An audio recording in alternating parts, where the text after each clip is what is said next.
Okay, can we have a motion to reconvene to open session? I'll make a motion. I'll second. Mrs. Lammle. Aye. Ms. Joy. Mr. Malkowski. Aye. Mrs. Petropolis. Aye. Mrs. Lebudzik. Aye. And Mrs. Selzer. Aye. Public participation, we have Joanne, who decided to remain still here. Did you have anything you wanted to say at this point? No. Okay. You're not being interviewed. You're good. Okay. Corey, I guess you're on. Well, we have Studio GC here once again to present to us. This is kind of an ongoing. We've had Pat and Corey come to us, and tonight will be Corey flying solo. And we had presented kind of some ideas in the past of what we wanted to do. We had met with the principals again. Pat and Corey went around to the buildings with the principals and really kind of wanted to see what our options are, what their priorities were. And then they went back and kind of updated everything and came to a price tag that was pretty high with all the wish lists, which is what you want. You want to know if you got everything you could have, how much is that going to cost you? And then it was, all right, now knowing this, give us our priorities at each building that is going to give us the biggest bang for our buck and for what we need. And that's what Corey's going to be presenting today, kind of what we can do within our budget along with those priorities. Corey, I just want to make sure you're unmuted because I can't see it on here. Okay, I'm going to go ahead myself and then I will turn it over to you. Okay. Thank you, Dr. Thorns. And to kind of reiterate that, we did focus with the district level and at the administration level of all three schools, really focusing on the learning environments and how to better serve the students. There's been a lot of change since significant improvements have happened in these schools. 20 years, 15, 20 years was the last addition at all three of these schools. And we did some minor work in the last couple of years, but really major functions of these schools have changed, and the infrastructure for these buildings have not changed to serve the students. So a lot of the focus on small group space is needed, and it isn't evident as we sit here today. So I'm going to start with Ridge Central here. As you see on the screen, on your screens, this is the as a school as it is today. Just so if we need to come back, I can refer back to it. And I'm going to just jump through these first couple slides pretty quickly. The second page, what you'll see is kind of a full build out or a full improvement as sort of like a master plan. So the district and the administration had their wish lists. Everything that you see here in color would be changed to meet the needs of the teachers and of the school themselves. So with this in mind, we have prioritized several of the areas that should be done as soon as possible. So for example, on page 2, the administration area. So what you'll see here is overall, the key plan, the colored area shows what we're focusing on here. So as of right now, when you enter the building, you have to go through a small door on the left to enter a pretty cramped up reception area, and then you're let into the rest of the building, which is works for now, but really we want to provide more of an operational security to the building. So with these changes, if you went to the front door, if you're still going straight, then you really are going right into a secure vestibule, which allows the kind of discussions to happen before they enter the rest of the building. These changes also have the reception and the principal and the staff on the same side, so they're not split apart from each other. So really, a communication level needs to happen. It's complete flip. So currently, when you walk in, if you go left, there's the reception, and on the right is where the principal and assistant principal are. This way puts the reception and everything on the right side, on the north side of the building. The area where on the left, that's where the reception is vacated, that will turn into a larger, more dedicated workroom, which is also located at the entry level. entry sequence. As you'll see, the principal office did get smaller, and the assistant principal office is all in the same area. So all accessed, all centrally located. Megan's office right now is oversized. So changing these to be more focused is definitely going to help out the operations of the school at an administration level. Then we're also making a classroom, having it directly off the corridor. So basically that entry sequence with classroom, small group, conference room, and teacher's lounge really does provide a nice welcoming sequence to the Ridge Central School. The conference room that says 392 square feet, currently that is broken up in 2 smaller rooms. Central, as of right now, doesn't have a size conference room that fits enough people, more or less. There's a lot of small spaces, and a lot of smaller spaces have been created over the last several years where they need to kind of bring back a larger space to fit enough people around the table. And so that's basically the focus for this sheet. Before I jump on, are there any questions? Is that how those are speech service right now? Is that conference areas where speech service are both sides? Right? Yes. And you shift it to the other side then? Those will get to when I get to 2 pages or 3 pages from now, you'll see where those get go located. So this page shows the classroom that says 738 square feet. That is currently where the teacher's lounge workroom is. Since that is being relocated towards the front of the office, this gets recaptured into a full classroom space. Central is in need of classroom space. Bottom line, we need an additional teaching area. Not only full classroom size, but also small group size. This allows that to happen. There is a small IT closet listed at 28 square feet, and that is where some of the not server racks, but MDF items are located. And we're just closing that off so it's not accessible from the teaching area itself. That small group room, 395 square feet, that is basically making those 3 small office that are temporarily built by West in the library as a full larger small group room. So again, this will allow for breakout. Yes, so currently we have 1 office that has been built in the library for our math coach back there. We had talked about it's taking a very small section in the back, which was kind of open space back there. So right now we've already pretty much lost that space with 1 office. We're looking at making that, expanding it out all the way to the other wall and making that one of our small group areas. So Wes just built that last summer. Yeah, the 1 office for probably more than that. Then there was also, where they took the library. That's in the library, yeah. That's with Yeah. the same space, Yeah, right? yeah. So they're losing more library space? It would pretty much be, we have talked about this before, it would just come across that side, but if you've ever gone in there, the librarian desk is about the size of this whole area. So we would look to shrink that down and shift everything kind of over a little bit. I still think the amount of space for kids would be pretty close to the same. Okay, that's supposed to be, like being able to bring a full class. Yes, oh yeah, there, yeah, we would have idea of no, finding their own book. yeah, yep. Yeah, so that small group would fully realize that and have full control of lighting and different HVAC for that space itself. Continuing on is this is currently the classroom 759 and classroom 285 square feet.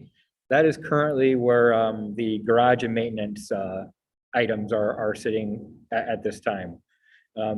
And then the storage unit, the 60 foot by 12 foot, that would be like a additional, for lack of a better term, a shipping container, which would be nicely aesthetically treated, be up against that wall. Now, this area right here, this has not been indicated as a priority. If numbers come in well, it'd definitely be something we would like to include. But admin and district said this is really not a priority at this time.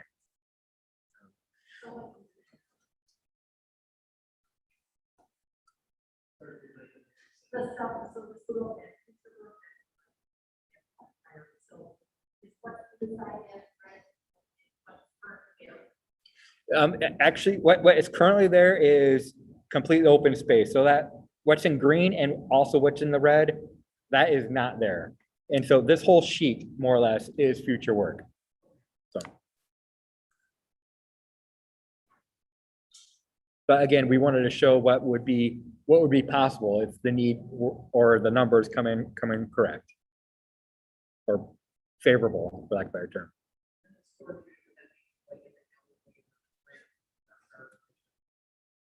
Right, so the actual size of the storage unit doesn't stick out further than the east end of that building anyway, so you. One of the things you talk about. Obviously, when you look at the amount of storage space that we would potentially be losing, the storage here does not make up for that. There's nowhere else realistically over at Central, and we've kind of mentioned it before, to add storage for that. So we have talked about some type of freestanding structure over at Ridge Lawn for things that we can shift over there. Now, you're still going to have things like the lawnmower over here. You're going to have to keep the plow over here. There's certain things that have to stay here to be accessible. There's other things that we would be able to shift over that would just be housed there instead of at Central. So.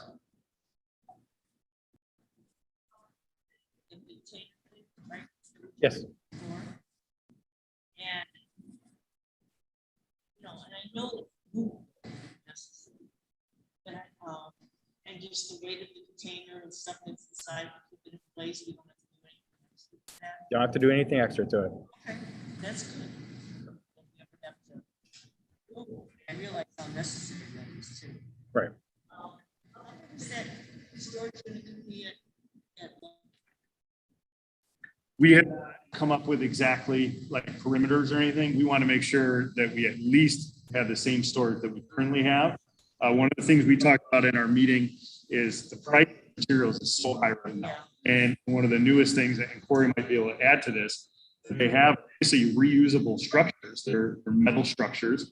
You put down a floating cement foundation and you build the structure on top of that for the storage. So that's one of the things we're looking at. Okay, considering this is gonna be separate from the building. Mhm. Would it want us to make a new one? I- It's confident.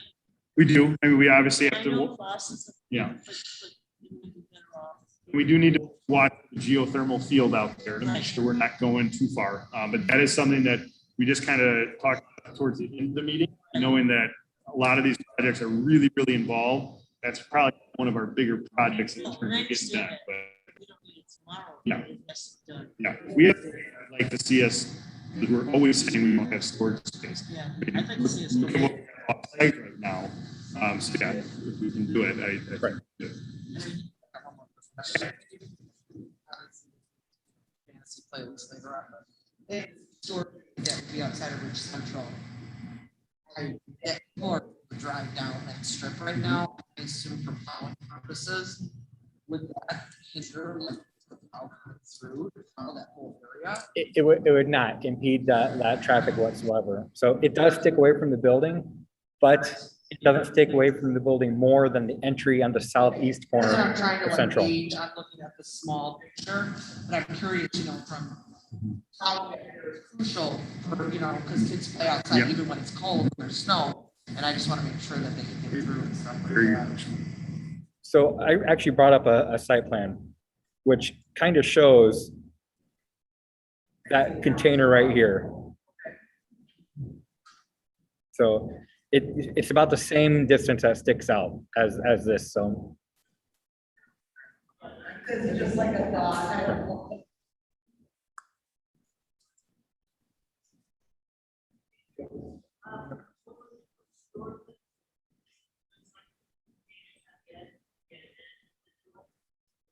The doors on Either both ends or one end. They're definitely, they're not on the sides. Yes.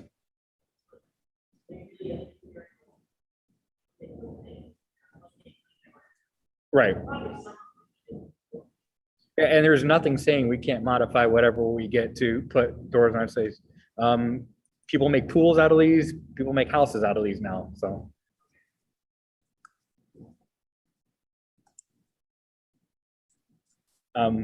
Now jumping into the next page where we kind of show where several of those small group areas that we are taking up with some of the other improvements will be housed in the main spine corridor, the north-south corridor at Ridge Central. So we've indicated 4 separate speech rooms / social work / small group / one-on-one conferencing, these areas. So if you can kind of see the sine curve on top, that's where the current soffit is now. So we'd kind of be mirroring that, being able to push out these small group rooms a little bit further into the corridor. Locker spaces are in there now. Those simply get relocated to the other side, and we still meet the required clearances for egress paths and still activity in this corridor. So we're not choking anything off. My very first work that talked about these housing places. So my concern is the service going on there is the same concern I have for local privacy.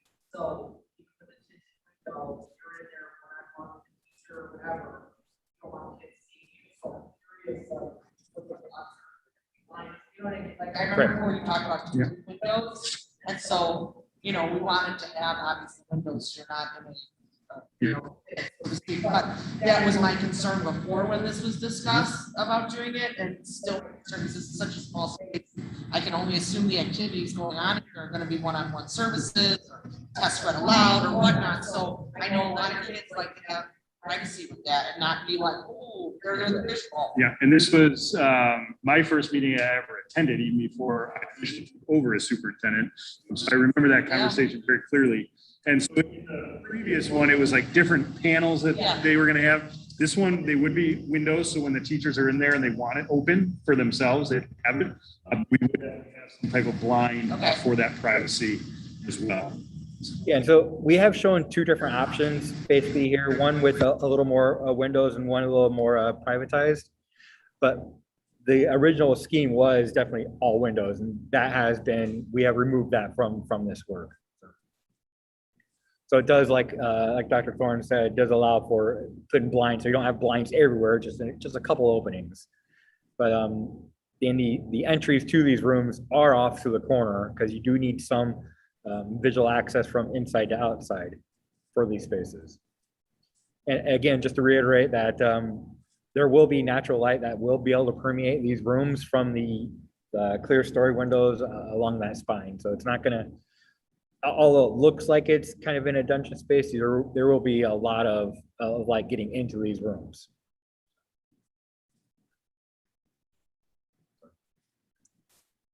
And then the last potential work for this school would be kind of a flexible teaching space, group space area on the furthest south bay of those lockers. So where the speech rooms were up here north, this is the far southeast entryway.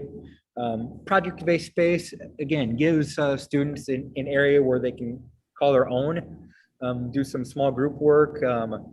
Really, it gives them agency of their group work, more or less. So whiteboards along the side, some storage areas for doing whatever behooves them, whatever project, more or less the project-based learning area. Again, all these are definitely wants, but priorities have been listed, and we'll go over those when we get past the R2 schools. Before I jump on to Alana, any other questions with Central?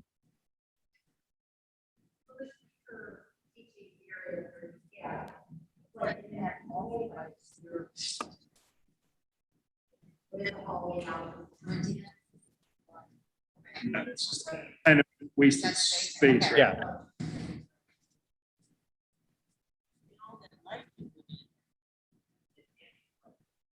Yeah, there'll be a ton of natural light in here.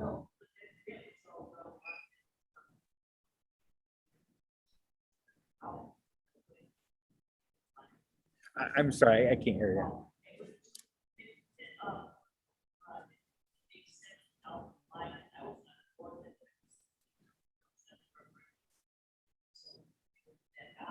Yes.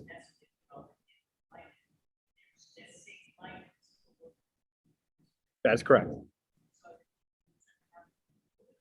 So there's enough glass windows that we have in those small rooms that will be able to let light in. So it'll bounce back off the walls.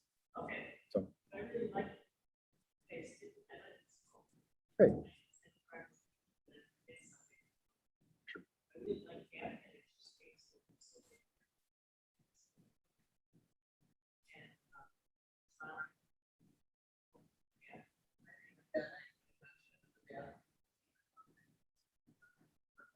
Mhm.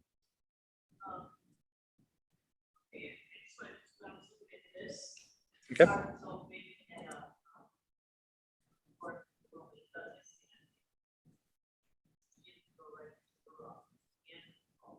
Correct. Sure.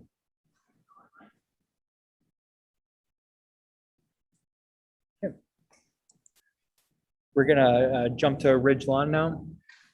Again, the focus of this school is a teaching space of all kinds.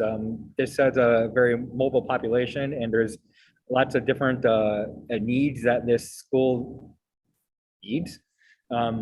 Again, they have a lot of classroom space, but they don't have a lot of the small group space that's a need at Central as well.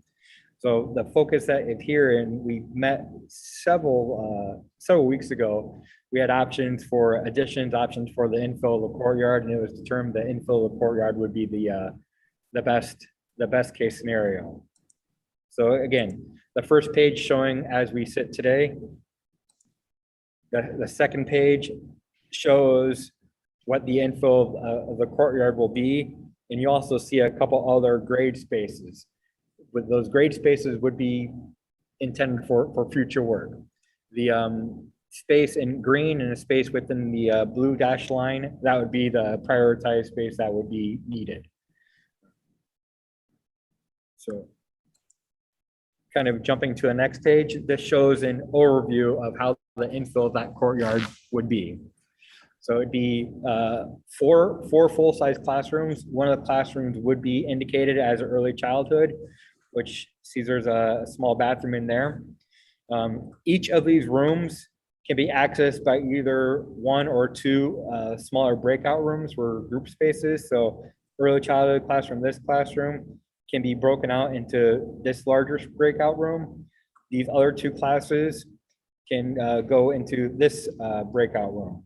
And again, these rooms can be accessed from corridors as well. So you don't necessarily need to access the breakout rooms from the classroom themselves.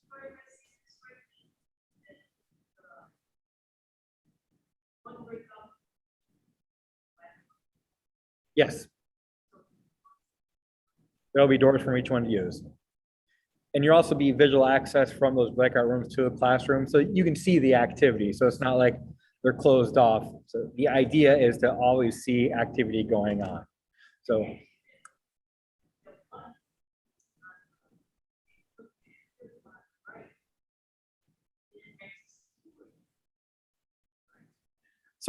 this room on the farthest right,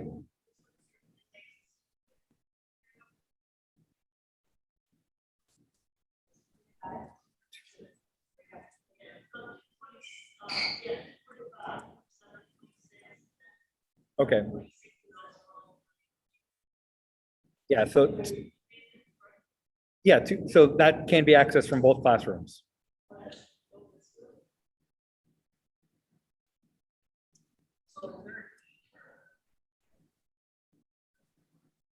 We have thought about the need, and the same thing goes kind of along with all of our programs. There's definitely a need for it. The biggest question then is, can you staff it? We still have some special ed teachers over there who are doubling up. classrooms. So Yeah. there is no way that these rooms will not be used all the No, time. a Yeah. room that has a bathroom facility. Yeah. I think that it would only be us to make it accessible possible. If need comes up, if we need to have students who have needs other than early childhood room. The fact that it's listed as that's what I was curious about, because I feel like there are that we might have. So if we're building a bathroom, Yeah. I think you know, and we're, use it having the most flexibility we can. yes, that's what I'm. Correct. Yep. It just, Well, because early childhood sometimes is a tiny bathroom, a tiny toilet, and I think about, needs of, very young students and what they need in a bathroom setting.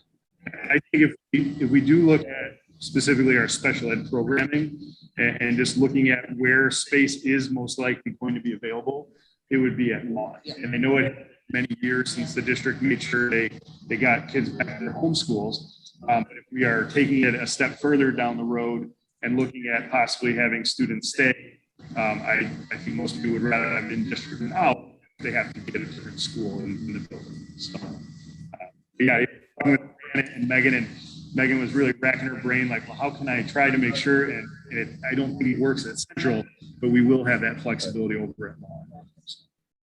I have a question. We're so concerned about getting the administrative staff together at Central, which is good. Mhm. We have Megan and But Megan and Demetra, and yeah, right there. But the end is still separate from Fran. yeah. We move the nurse from there, or is it this Fran? It's still, the nurse's office still isn't connected. She's connected to. She's right next to me, not connected. My bigger concern at Central is not having the principal and assistant principal together. It's the fact that they have two secretaries who every single person walked into without any administrative support. And I have not walked into many schools before where that happened. And I know Lon had that before, and that's why they were able to move Fran into that. So I've been in a lot of buildings where an assistant principal purposely is put all the way on the other side of the building, kind of. Yeah, I have not heard a concern from Fran or Leanne about that. Okay. No, it's a good question. I just. know this, work with them up until this point. Mhm. Yep. And Ms. Petropoulos, I do want to definitely comment on that bathroom. Not only will it be accessible, but we'll oversize it as well, specifically for any special ed or early childhood needs. Because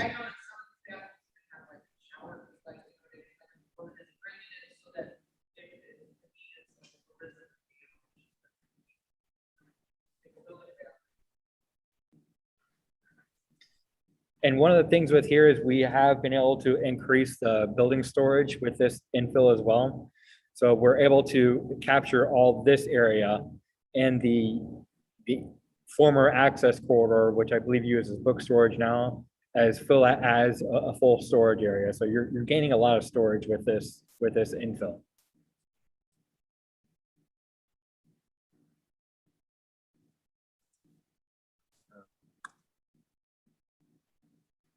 And then again, several years ago, we talked about the art room and kind of breaking that into a small group, as well as where one of the storage rooms is now squaring that off and creating another small group reading specialist room. This is one of those areas which would not be a priority for the immediate future, but if the numbers come in beneficial, we would sure like to include this as part of the package.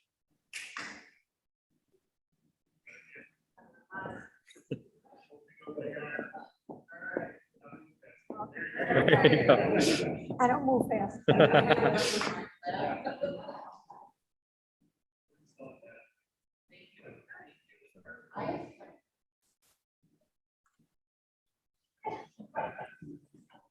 And then lastly, I had Lon kind of an aerial view of what the addition might look like. Perimeter windows to let in a natural light, how the infill is. So if the infill is not rooms against the new corridors, they're set in. So you're going to get kind of the same feel that we have at the main spine at Ridge Central. So that new roof will be obviously higher than the adjacent roofs, but would be lower than the gym space itself. So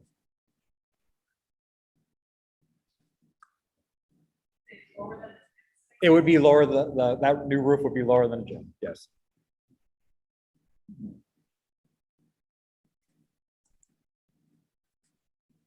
And then lastly, I want to talk about Finley. So obviously in this district, all students end up at Finley one way or another.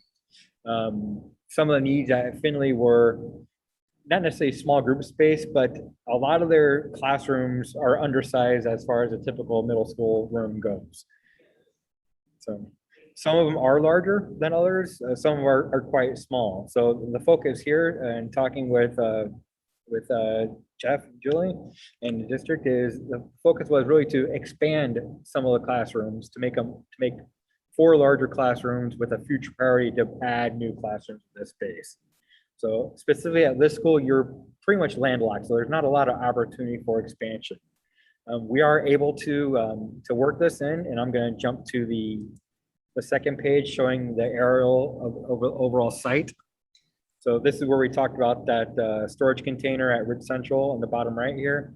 But in green is where the future expansion of 4 of the classrooms would happen.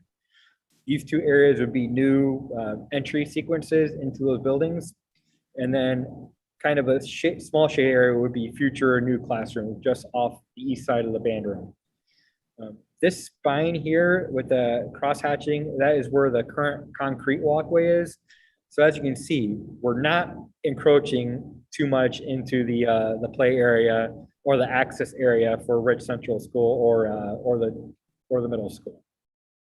So as you can see here, there's still about 40 feet clear from the end of that edge of the new playground that we just built to any future expansion of the Finley. I would say, looking at Finley's to me was one of the more exciting, also in a way the more frustrating, because we have talked about how we know we're landlocked. There's not really much we can do with Finley. Really, that there is some things that we can potentially do. Expanding on 4 rooms that are really, really tiny and making them good size rooms. And then the frustrating part is we had the potential to add 2 good sized classrooms.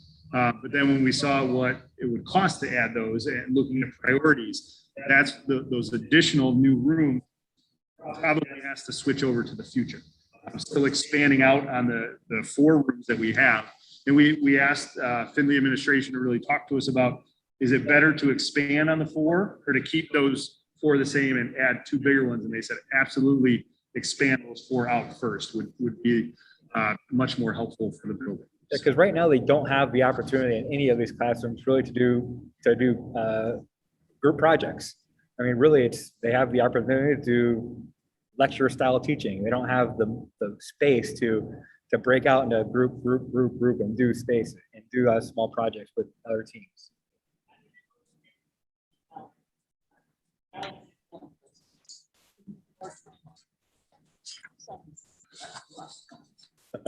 And I'm glad it's being pushed out. What I'm worried about is the ones right here at the end of the hall.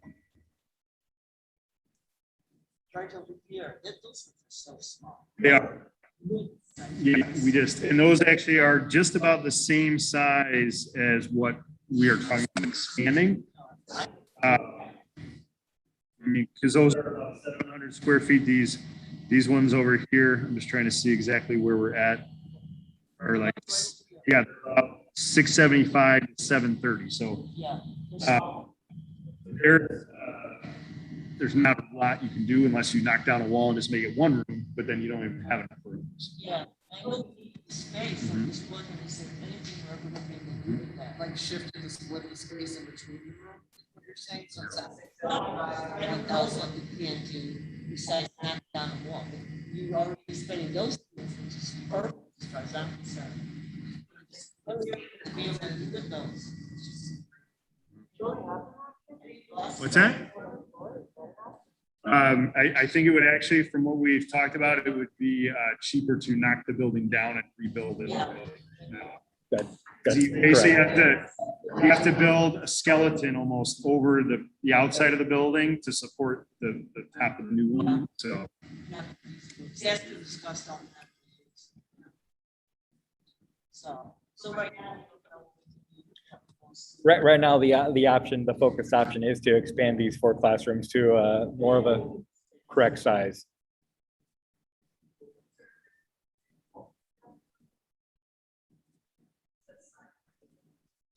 Yeah, so right now, the bottom right room is indicated to be a new 6th grade science, since the school doesn't currently have a 6th grade science, they only have 7th and 8th grade. And this kind of completes the round to provide one science or STEAM area for all the grades. So.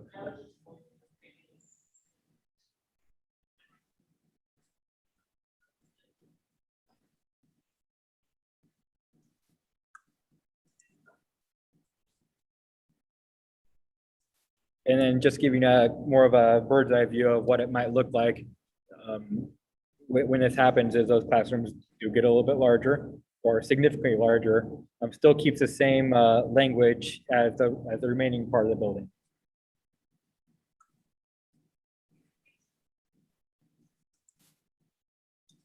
And then again, what it might look like from ground view, looking into those spaces. So again, providing more of a welcome into it. Windows are still kept where they are. The new windows are added with the expansion. And then the final priority, which would be, or future, would be renovations of the current science labs to make them more mobilized. So removing some of the built-in tables and putting a more modular, more mobile around so they can do more in that space.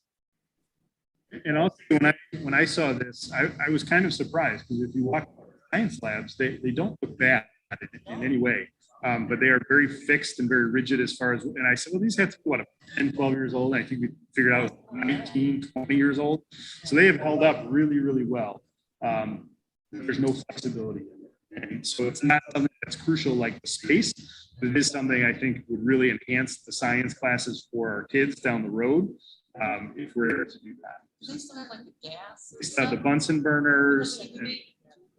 Bunsen burners right now are not being used like at all in science classes. I felt like that is it's so, in science curricula is so different now. It is. The idea of like a gas line, I remember, I mean, I can see that. Yeah. You still want some sinks in there, but I don't think you have to have them spaced out every 5 feet or, so it's something we definitely would like to do.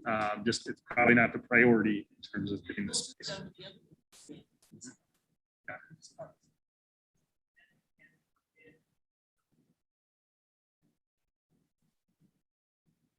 So were there any other questions with regards to this school or any other schools?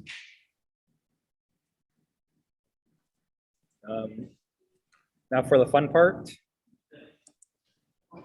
the money. And Kathy will definitely jump into this after this, but what you see, the spreadsheet does break down the all the costs into each school, and then the prioritized column, and then the future column. So for example, at Ridge Central, everything that would be completed under the priority besides the maintenance garage area in Wes's area. In Ridgeline, the courtyard infill would be completed under the priority with the separation of the art room and the small reading room and the small group rooms as a future work. At Finley, the classroom expansion would be part of the priority, whereas the new classrooms or any of the work in the science rooms would be as future work. And then the combined does list a bottom line here with includes the, again, priority and future with all the fees listed. So without a priority, the bottom line number is about $4.25 million. Now, with any of the future work would be a little more than $1.25 million. So again, if the numbers do come in great, we might be able to recapture some of that future work into prioritized work. But again, just wanted to lay out all the numbers as we have estimated it as we sit here today.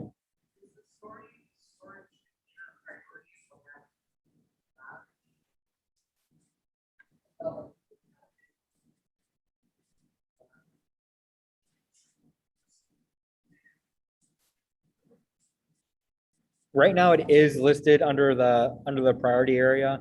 That's not saying we can't move it either Well, way. I mean, So, I thought the formation was that we would take care of the maintenance area of the building, if we're not doing it, then I see the store.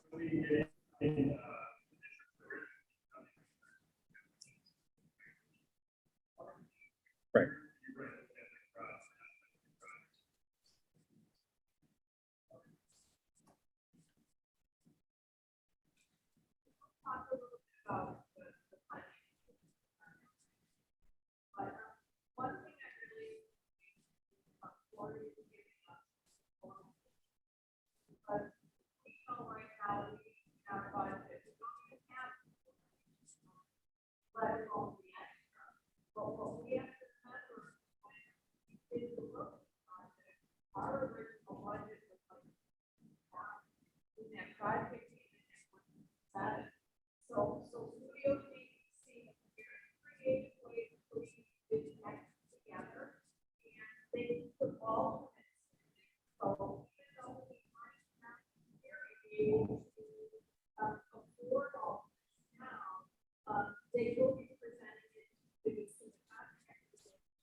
Simultaneously, or we start.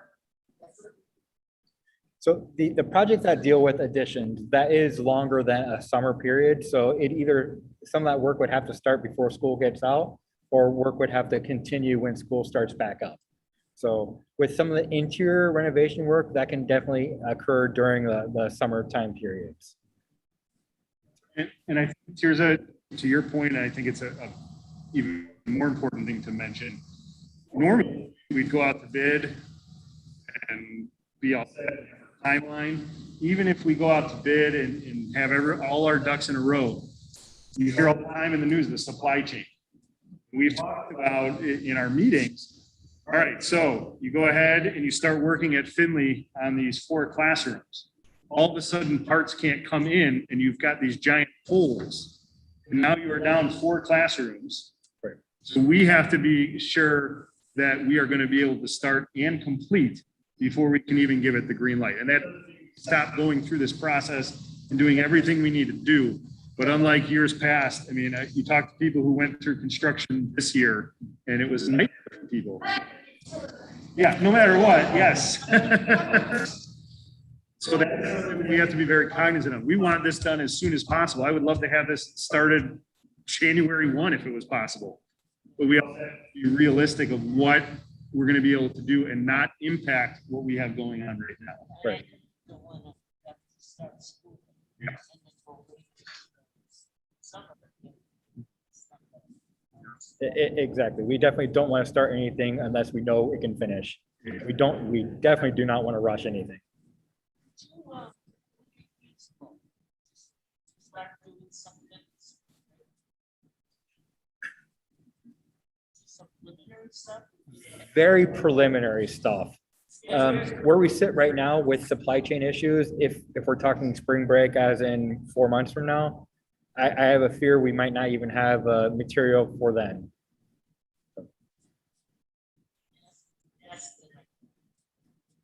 Pardon me? Yes.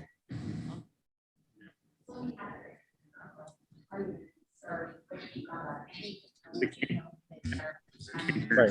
Yep.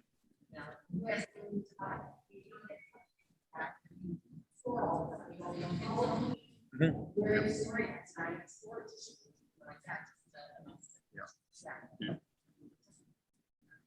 But when the time is right, we definitely want to have those conversations and have to have continue this process. We have to have all our ducks in a row so that when we can, we're good to go. Correct.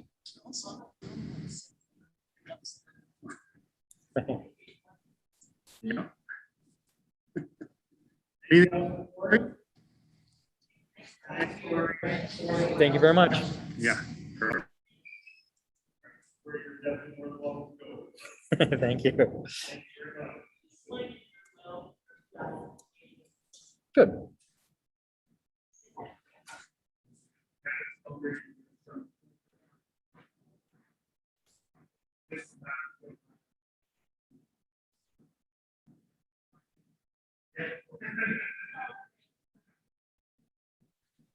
All right, we're going to turn it over to our SR3 discussion. I'm going to ask Kathy to kick us off. And it's a very nice segue from what we just talked about into. So Kathy, take it away. Okay, and thank you, Corey. Now that you spent all our SR3 money, I won't be talking very long, so. But no, thank you very much for that. Okay, so I really, that really was a perfect segue into our conversation, because a significant portion of, and this is just a plan for a budget of the SR3 money, is to finance the construction either in its totality or a portion of it through the SR3 grant. But before we get to the finances of everything, I just kind of wanted to go over what we had talked about last time for the ESSER grant. So this grant was awarded through federal funding, and the grant is approximately $6.1 million.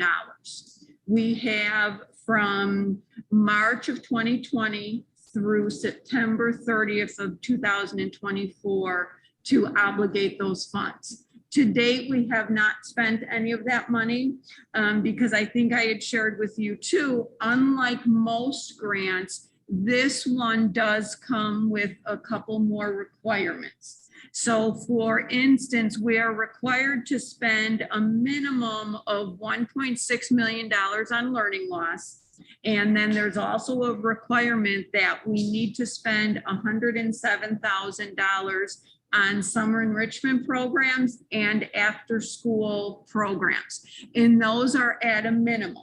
We are planning to exceed those amounts, but as a bare minimum for the requirement from the state, that's what we need to spend. And in addition to the spending, we also have a couple of requirements prior to even submitting this grant application to ISB. And one of the requirements was a meaningful consultation with administrators and school personnel to start off, where do we need? What is the needs of our district? So we've met, we put together our budget, we met with the administrators, they provided feedback, and then we were required to share that with our community. So last week an email went out to all our stakeholders with a summary of the plan and also notification that that was available on the district website. And then finally, there was an area of public comment. And so we do have a couple of comments that are at your places. And once we go through all the finances, we can talk about those. Our final step then is to get the Board of Education to agree to the spending plan. Then we submit it to ISB. It's a very lengthy process, but when you think that the government is entrusting us with $6.1 million, I think the requirements are very reasonable. So with that being said, I wanted to jump into our main areas just to talk a little bit more in detail about what the areas of spending will be. So our first one is our learning loss. Right now, and please keep in mind that this is a 3-year budget and it really is a budget.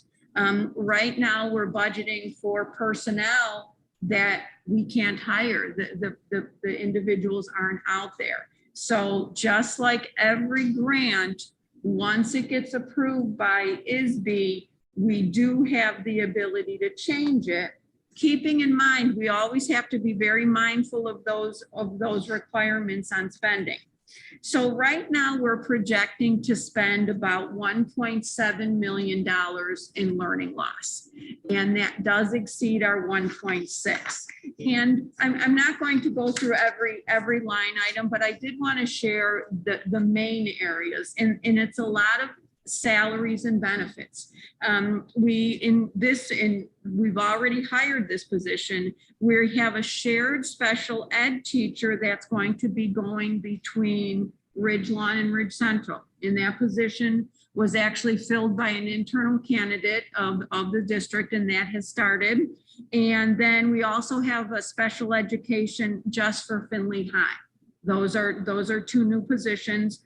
And we are currently recruiting for a social worker at Finley Junior High. Everyone talks about the social emotional learning aspect of what COVID has done. Now, I will share with you that Kerry Hilligans has been doing his best to get a position. Social workers are very, very hard to come by. So although we're budgeting for this position to be with us 3 years, we're already into late October and that position hasn't been filled. So again, a lot of that is going to be salaries and benefits. And then we're also putting in some additional resources, ELA curriculum, SEL curriculum, educational supplies. Cheers up.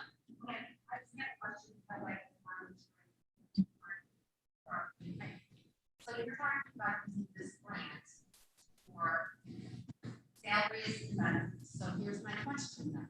What's going to happen when grant goes away? How, number one, are we going to get rid of these people? Or number two, how are we as a school district going to be able to support? Because our biggest thing we've always said to keep ourselves not doing these red is that any of these grants, things like that, are being for the move. Things are one and done. It doesn't necessarily drink. So I'm a little concerned about me. I understand that learning, but I'm also concerned as a people who want to see a job that can be eliminated. And I'll jump in, and Kathy, please feel free to talk also. These are all issues we do feel that we can cover in our everyday, our normal income that we're bringing in.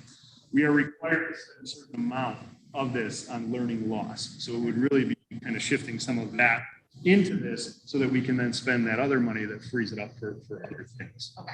Yes. Yeah, and that through every webinar and seminar, that was one point of caution, because we can't spend it all on salaries because we cannot sustain that. So definitely a great question. We've taken it in. Yeah. Right. I like that. Okay. Any questions on what we're spending on learning loss? Again, I'm not going to bore you with every line item. And I'm going to throw in one in here that we deemed as curriculum support. We have talked quite a bit about what the priorities are. I mean, hearing from teachers and hearing from our administration, and one of the biggest things is that curriculum support. And I know for Dr. Russell, who was previous to me, that was not his background. Curriculum is not my background. We have talked about the possibility of bringing on a curriculum director, which in all honesty, most districts this size have a curriculum director that focuses on that. And when we talk about learning loss and trying to make sure our curriculum is streamlined to get those kids back to where they need to be, that I think would be a real big benefit for our district. This is a study session, so I wanted to make sure that we brought that up now and share that with everyone. That is one of the things that we're looking in this learning loss to do. So really, we only have, from what we haven't shared before, 2 positions in this entire presentation that we would be adding that we haven't already tried to add. It's that position, and then it's an additional IT person. When we look at before the pandemic, we had Chromebooks that kind of sat in the classroom. They got used every once in a while. Now we have kids bringing them back and forth every day. We've invested in these boards. Our technology coaches earn rave reviews, which I've been really happy about. But we have Chromebooks that are stacking up because Gino and Tony, no matter how hard they work to try to keep up, we've expanded our technology so much. So we would look at adding a position that would split time. They would work with Central because nobody is housed at Central. And then also the state every year adds more and more data reports that are having to be done. And that's what our secretaries and our principals are spending way too much time on instead of being able to do the other important things. So they would take over part of Central as well as the data responsibilities that come with the state. Again, I had Jeff reach out to all the schools in our conference, which are 9 other districts. We're the only district that currently does not have a data person on staff to take care of that. So that's the other position I would look at. Everything else is we've already tried to add in and posted for. Those are the 2 positions. Are you looking to do this, right? So if we went with a curriculum director, that would not take, we would look to hire this year, but not to start until next year. Right. The data person, I would look to hire as soon as we can. Like there's no reason to wait. So can you just maybe go over what the role of a curriculum director would be in a junior high, elementary level? Yeah. So a lot of it, we have, let's say right now we have our pilot going on with Matt. Yeah. So that person would obviously run the pilots. They would look at scope and sequence and making sure that it's lined up. One of the things that we really struggle with, we had a science curriculum meeting yesterday, and we just don't have the time that we need to always be working with science. So making sure that that's streamlined between ELA and science and social studies, so that all those things kind of work together like they're supposed to. And really the other one is PD. We talk about all the time about we can't get subs to do a lot of PD. So having someone in-house who can provide that after school when we need it, not just when the coach can come in and do it from an outside venue. We talked, I mean, we're spending quite a bit on outside PD to bring people in. And that would, I mean, obviously you're paying an administrator money. So if you're able to cut down on the number of people coming into that would cut down on that cost quite a bit. Yes. Is it mandates? They have all kinds of security. We don't know. I'd be surprised if she wasn't interested. Yeah. That's what I'm asking. We have internal candidates. I thought many ones, I thought many ones. But I mean, do we have internal candidates who run those systems and have a, I mean, that's a person to say that. Of course, we have it because there are some people, you know, who like to keep, you know, Just been my experience with curriculum directors that unfortunately most of the curriculum writing is done by teachers. And so I feel like with this position, if it's someone who is going to oversee the writing and maybe knowledgeable, I'm unfamiliar with the training that you're referring to. Yeah. I'm just curious what their role is. So they would be in charge of the curriculum for every subject level, for every grade. So like Yeah. every first grade English, Yeah, and then and- all the way up to junior and high, they would facilitate then the Exactly. committees to write it, and right now it's probably going on the backs of the principals. Yes, back to the prince, and facilitate is the perfect word for that. 'Cause right now we're bringing in Steve Ertl, who meets with us every Sunday, and he's kind of going through the teachers with that, and he is wonderful. The teachers have been very happy with him. But again, we get him once a month. He's from Southern Illinois. He's zooming in. But to have someone on site and to work through the guaranteed viable curriculum would be huge. Well, and then it would create a viable curriculum that goes across all 2 schools and then every first grade class, so. Yeah. That was my questioning, what their role would be, and that they would be organizing Yes. it then. Okay, And thank I'm you. guessing they would also be, they're going from, like I said, give us time, but also be working through the PR. High school. Walking away to record and place, knowing that. Exit what their goals, exit goals and things like that. Exactly. I'm not afraid, I know when I'm always trying to, like, out on, you know, like student, I know when everybody is super, like, Well, and I think this, you hear this at every school. We have plenty of educators here who, I mean, more and more is being asked of people. And when you say unfunded mandate. Well, and I mean, if we're looking at learning loss and, you know, pre-assessments and common assessments, and to see if kids are meeting standards, especially if we go to standard-based learning and changing things over in this district, then having this very essential. You need somebody in the house to do it. And you know what, and actually, it's also. It's also that, so it is out that too. Yeah, yeah. And I think for our benefit, to be able to do something professional development, we don't have to hire out. Mhm. Yeah. Yeah. I know that we've been looking for a social worker for Finley since forever, but I see that it's changed to or counselor. And obviously there needs to be 3, and there's already 2 counselors now. If a 3rd counselor is hired, has the district, like, I don't want to say cleared that, but are we good with the state and not having the social worker?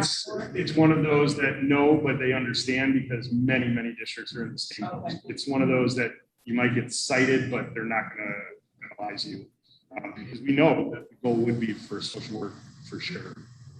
So we also need to do the best we can for kids. So, Absolutely. yeah. So good. I have 10. Yeah. Sorry, Kathy, I completely, No. but I'm still going to keep going. Keep going. Then under summer enrichment, that's the other big program I'm really excited about. So like we had a good 10-day build up. You can tell I'm excited. I'm like rolling around and everything.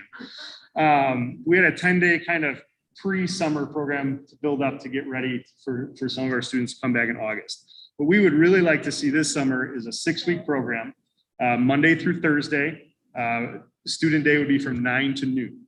And we've talked about where we would house it and everything, but we kind of have to wait to see how everything would go. But you're talking obviously some bus transportation. You're talking about some curriculum, to pay the teachers, the professional development for the teachers leading up to it. But it's the things that I would like to see focused on obviously are reading and math. I would also like there to be some type of, I don't want to say health component, but PE where they get outside and just get running around because that will entice many kids to come. So what I envision is in January, February, starting to get recommendations from teachers of those kids who would need it, inviting those parents, having a parent meeting to kind of explain what this program is. And I see this lasting at least a couple summers with this money, and that's kind of what we've budgeted for. Can I ask a question? Yeah. For summer enrichment, I know that this is not for students who necessarily fall on the extended school year category, but I know that there was some concerns last year with the extended school year, how if this would impact it or however it works, but do these funds, can these be allocated to help improve that or? Help improve ESY? Well, yeah, like there were some concerns last year because it wasn't in person, which I know we had staffing Yeah. issues. Well, So I completely understand, but I'm just wondering with the learning loss in that Yeah, area as and we well. would definitely want to have ESY in person. Again, and the summer program, in all honesty, will come down to staffing. How many kids we can have, it's going to be very dependent on how many, because you could say, well, I'm going to have a class with 25 kids, but that's not going to help We the have the kids. teachers who want to come in over the summer, and so, Yeah. you know, I understand there's also not just, you know, there's student emotional issues, there's teacher emotional issues too. Mhm. So, you know, coming in when you need that time on, I'm just curious. But yeah, we definitely would prefer in person for sure. Okay. I'm done, Kathy. Thank you. Okay, thank you. Okay, so then we have a minimum requirement of after-school programs. And right now we have a real robust after-school program curriculum. They do tutoring Tuesdays and Thursdays, and then do some fun activities on Wednesdays. And the principals have been doing all they can do to get some more volunteers for teachers to work that, to offer some additional programs for our students. So that is up and running. I believe that actually started last week. So we will certainly continue that. And then really the next group I have other. And the other total you could see on your worksheet is 4.2 million.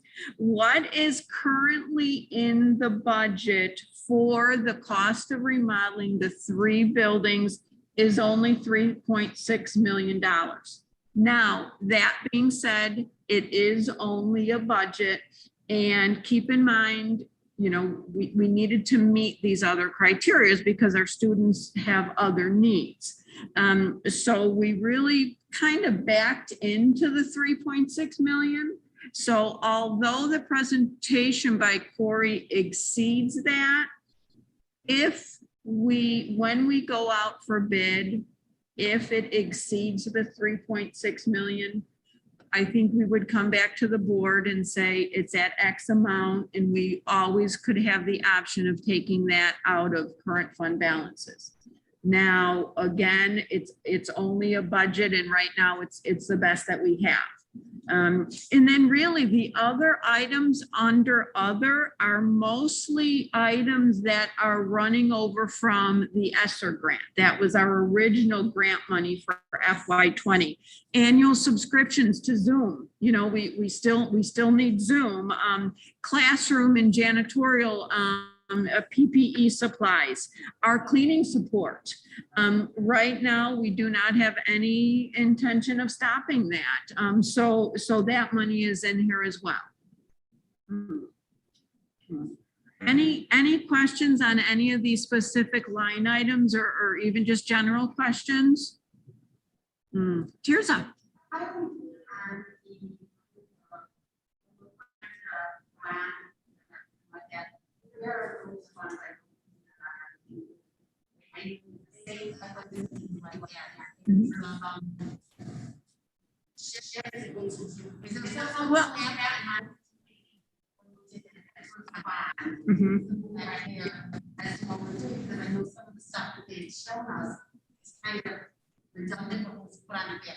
Do you know what I'm saying? I mean, that basically asking is that is there stuff left in that bond that we have that can bridge this gap between 3.6 and 4.2?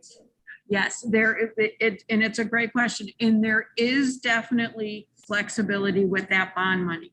Back in September, Studio GC went through what we allocated for this year. But again, it's a budget, it's a best guess. If that money earmarked to spend in FY22 comes in lower, we could certainly use some of that bond money. The one thing we just have to be careful about is when we went out for that bond issuance, we did have a very strategic capital plan. So what we would go back to the board and say, we would like to add this to that. So we would address the board, but certainly we could use some of that money. Okay, thank you. And I think it's just important. I know in your board packet, you had the original 2 comments. Somewhere at your place should be, we did receive 4 total. And just to kind of point out, I won't read them word for word, but the first 2 really dealt with our paraprofessionals, custodians, substitutes. The comments were that more money should be allocated to that. It kind of, in my opinion, kind of goes with our last comment on there also. Teachers feeling undervalued and that districts have used some of this money for sick/quarantine days or bonuses as a thank you. And when we talked about our strategic plan, I know one of the things we talked about was teacher retention. That's something I do think we need to be talking about as we go into our strategic plan. So I really see those 3 comments kind of falling under that whole premise. And then the third one really just talked about the storage and making sure that if we're getting rid of storage, that we are providing storage. And I think that goes to your question before. And I think it goes to what we're trying to make sure that we do, that we know we can't lose storage. We've got to be creative of making sure that we have the spaces. But to date, I believe those were the only 4 comments, Kathy, that we had received. And we just cut and pasted them so you could see them in their entirety here. The garage isn't being taken away though. I looked at this comment, I looked Yeah, at. yeah, the work storage space. So you have the garage, and then next to it on the original is that's a work where the green classroom is going.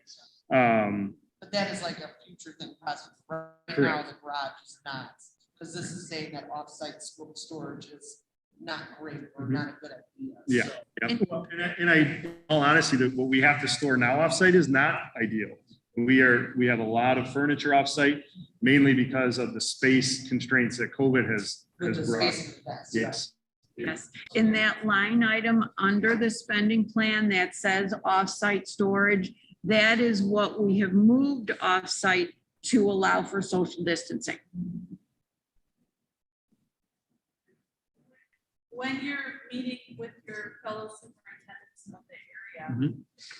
Are there discussions about what different schools are doing the grants? Yeah, and even more so in Kathy's organization, the Illinois School Business Officials. Most are doing very similar to ours in terms of construction, bigger term projects that really fall under code. I mean, trying to create more space is exactly what we need. I am aware of one district in the area that did provide bonuses, but that's the one I'm aware of. I know we had 6 states in the country that did that, but not many in Illinois. That was gonna be my follow-up question, so. Well, you just answered it. Yes, we One in the area. that I'm aware of. Yes, Doing a bonus. kind of yes, Hazard pay.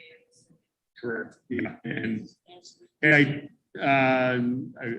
can't share that. So, but in terms of salary, we did increase substitute salaries, and we have seen a couple more people come in. We are definitely on the lower end in terms of our pay for paraprofessionals. But I will say that even districts that are on the higher end, still many cannot fill it at this point. That doesn't mean it's not something we shouldn't continue to look at, but I think everyone is facing that issue right now. So, That was before the pandemic. We were talking about paraprofessional salaries, so. yeah.